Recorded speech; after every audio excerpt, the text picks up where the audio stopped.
Hi, this is Dr. Friedemann, and you're watching Empowerment Solutions. Do you know what's even worse than being anxious in itself? It's being afraid of getting anxious again.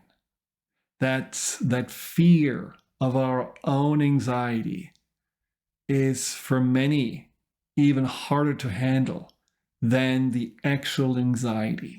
Because when you're anxious, yes, you're struggling, mind is racing, body is tensing up, heart is pounding, but at some point it's over.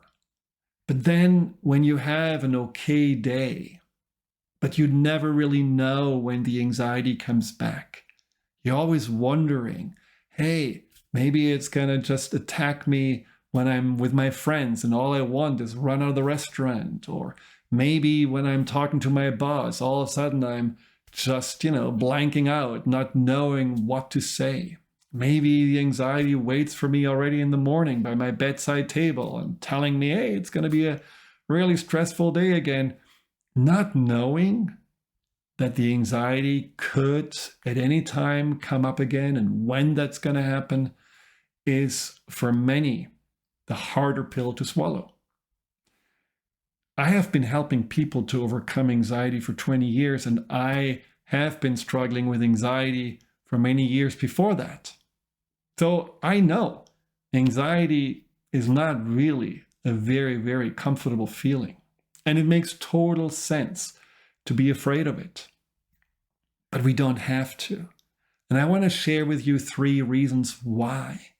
Because it is really my mission to help you understand that in some level, anxiety is not the problem. Yes, you heard me. Anxiety is not the problem. It feels like the problem, but it's not really the problem because it is a symptom. It's something that we need to understand better in order to address. Right now, in many ways, I feel we are having it backwards. I certainly have treated my own anxiety very backwards by trying to numb it or treat it with medication or anything that didn't make me feel, or ignore it, all of those things that you may be familiar with. So let's talk about the 3 reasons why you don't have to be afraid of your anxiety. Reason number 1 is that the anxiety is not here to harm you or hurt you. It's actually here to protect you. It is an inner mechanism, evolutionary preserved, to make sure that you are not eaten up by a saber-toothed tiger or bitten by a snake or any of those things that happened to us when we lived in caves and on trees and in huts. It was very important to have that little, bodyguard inside of us who was making sure that we, who were pretty much on the lower end of the food chain, don't get into harm's way. So originally, and up till now, anxiety is not designed to harm you. And as much as you think, oh my God, my heart is exploding and I'm probably getting a stroke and I'm gonna faint, all of those things are not happening when you're anxious. You may feel very strong symptoms, but they are not designed to cause you any physical damage. So you don't have to be afraid so much of feeling them. There are certain ways you can soothe your mind, you can make those symptoms less intense, and you probably know already some, and I will do more podcasts about that. But for now, just really know that anxiety is a friend and not your enemy. Hard to understand and swallow, but it's the truth. Now, the second reason why anxiety is not something to be feared is that it's not the problem. It's really the symptom of something underneath. Think about it. These days, 90% of the time or more, it's not about life and death when you are anxious. It may feel like it, but it's not really like in those days when we barely could, fend for our lives. It's more about maybe getting rejected, hurt, criticized, ridiculed, having failure. Maybe it's about not really getting what we want, or not feeling in general good enough in the world, or maybe not safe because we don't trust other people around us to see us for who we are or treat us well. Maybe we're afraid of things going away and that we lose the ones that we really care about because we believe the shoe could drop anytime. So that kind of anxiety that you may be feeling is an anxiety that has a purpose, but the purpose is not to warn you from the what ifs. The purpose is actually to tell you that the reason why you have the anxiety is because something inside of you hurts. There is a wound inside of you. Something is broken, not unfixable, but something is broken and needs to be attended to. And I'm saying broken because I see anxiety more as pain, physical pain that tells you that there is something like a broken foot that needs attention. So if you would have pain when you step on your foot, you probably would want to find out why what happened here. Maybe something fell on your foot, or like happened to be a horse is stepping on your foot. It hurts. And you're not just settling for painkillers to not have to feel, and you're not just saying, well, maybe I'm just going to hobble along on my other foot. You want to find out. So you probably get an X-ray and see what needs to be done.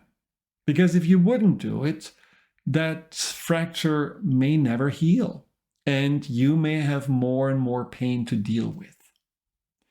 Anxiety is very similar. Anxiety is telling you that there is something inside of you that has been breaking your foundation of self. It may have been about the pain of rejection or neglect or even abuse when you grew up. It may be this feeling of, well, maybe I'm not really lovable because I was not really receiving any love or comfort when I was little. Maybe it's this sense of always having to look out for something going wrong because the entire upbringing, the entire early years were all about instability and unpredictability. Or maybe it's this general feeling of anxiety of disappointing others because you were always told you can have anything and you can be anything you want because you're such an amazing person. And that conditional way of loving, or at least you interpret it as conditional because you felt like, whoa, I better measure up to those expectations. Otherwise, I will not be seen this way and I will not get the love from those people. Well, that can also create a lot of anxiety. The point is that when you're looking at your anxiety and what triggers it and what keeps you somehow in those patterns of coping with it, you will understand that there is something else going on, something that needs to be addressed, whether it's a confusion from what happened to you, the traumas of your past, whether it's a belief of, I don't fit in, I don't belong here, I'm not really good enough. Or it could be also that you are struggling with finding yourself because on the one hand, you feel, I am capable, I am good, I am definitely ambitious and want to reach my goal. And on the other hand, there is maybe a part of you that just says, no, play it small. Don't put yourself out there. Make sure that you're not seen or heard. So you're constantly fragmented and in conflict with yourself. So these are just a few examples of that brokenness that the anxiety as a symptom tells you. Pay attention to it. And that is why the anxiety isn't the problem. You don't have to be afraid of it. I mean, I don't know if you're afraid of having toothache or a headache or any kind of other pain, or if you're able to say, wow, thank God I have this system in my body that tells me that something is not in balance and that I need to take care of it. That is what the anxiety is doing too. So look at the anxiety as a messenger and be curious about it. Try to remember when it started. Try to see what you're thinking when it, gets activated. What are the triggers? What are the situations? What are potential beliefs? All of those things, as if you are an anthropologist wanting to figure out what's happening inside of you. Try to just be more open-minded and ideally open-hearted about your anxiety, because it is something, and that is a third reason why you don't have to be afraid. That does go away when you are addressing the root cause. Now, I'm not saying that anxiety goes away completely, because I think when we are no longer anxious, we are probably dead. There is, of course, always a reason for the anxiety to get nudged or re-triggered, and that's okay. That's just a part of being alive. But the maybe constant anxiety or the heightened anxiety that you may have been dealing with, as soon as you're addressing that, what inside of you has been really still reeling from the past, as soon as you're updating your, let's say, subconscious blueprint of how you think about yourself and how you think about the world and how you engage with all of this, as soon as you do all of those aspects of the inner healing that are necessary for you to become your true self, your authentic and empowered self, the anxiety has no reason any longer to say, watch out, this may go wrong, this person may not like you, because you're so grounded, your foundation is so solid inside of you, that the anxiety can just, semi-retire, or at least take some vacation. So anxiety is bringing you potentially back to your truth, back to your wholeness. And as such, it would be a shame to always just battle the anxiety and look for that, what, you don't want to feel anymore, because that's the problem. And that's why I find it sad when so many are just coping with the anxiety and just feeling like, well, I'm an anxious person and that's it, and there's nothing else I can do, and not really going a step further and saying, yes, there may be sensitivity. Yes, there may be a mind that is very vigilant and very actively looking for something that can go wrong.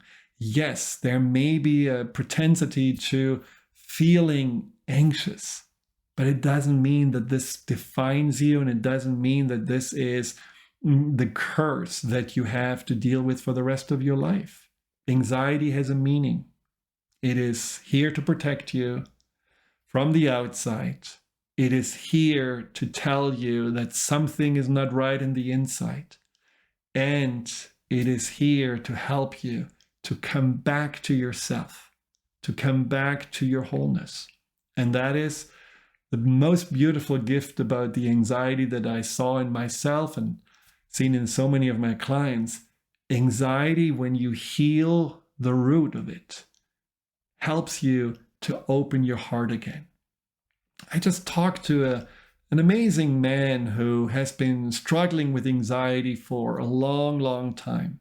Difficult childhood, but then also really a lot of difficulties just to navigate through life. And he told me in our last session how he realizes that the anxiety has made him very selfish, because he was only looking for something that made him feel good, that kept him somehow comfortable. Anything was okay. He didn't really want to see what's happening outside of him.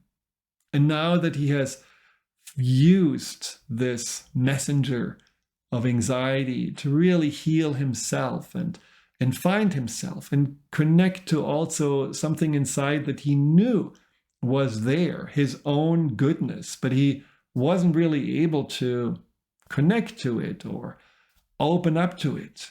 Now that he was able to do all of those things, he has a complete different relationship to life.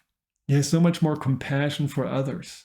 He has so much more a sense of that Every being, animals, plants, humans, are sentient and are ultimately, our friends that we all have to somehow support and take care of and have a responsibility for. Things that you would have never expected to come out of his mouth when you would have seen him a year ago. So there is something of a beautiful change that happens when we are embracing the anxiety as an opportunity and not as the problem that we have to be stuck in or deal with for the rest of our life. So my encouragement to you is change your mind about the anxiety. Try to be curious. Of course, learn ways to make the symptoms less overwhelming. Breathing, meditation, trying to counterbalance negative thoughts. There are so many ways. Of course, medication is also helpful when you feel overwhelmed by the symptoms. But then go a step further and really see, is the anxiety telling me something I'm not paying attention to? And how can I make the anxiety something of a bridge to remember and reclaim my authentic self? And that is a chance that anxiety gives you. And that is why I believe we have to be grateful to feel anxious and not feel that there is something wrong with us or we have to be afraid of it. Hi, Dr. Friedemann here. Thank you for tuning into my YouTube channel. If you're interested in learning more about fear and anxiety, here you'll find guided meditations, webinars, and interviews with some of the most renowned experts in the field of empowerment. Delve into the over 230 videos and more to come every week.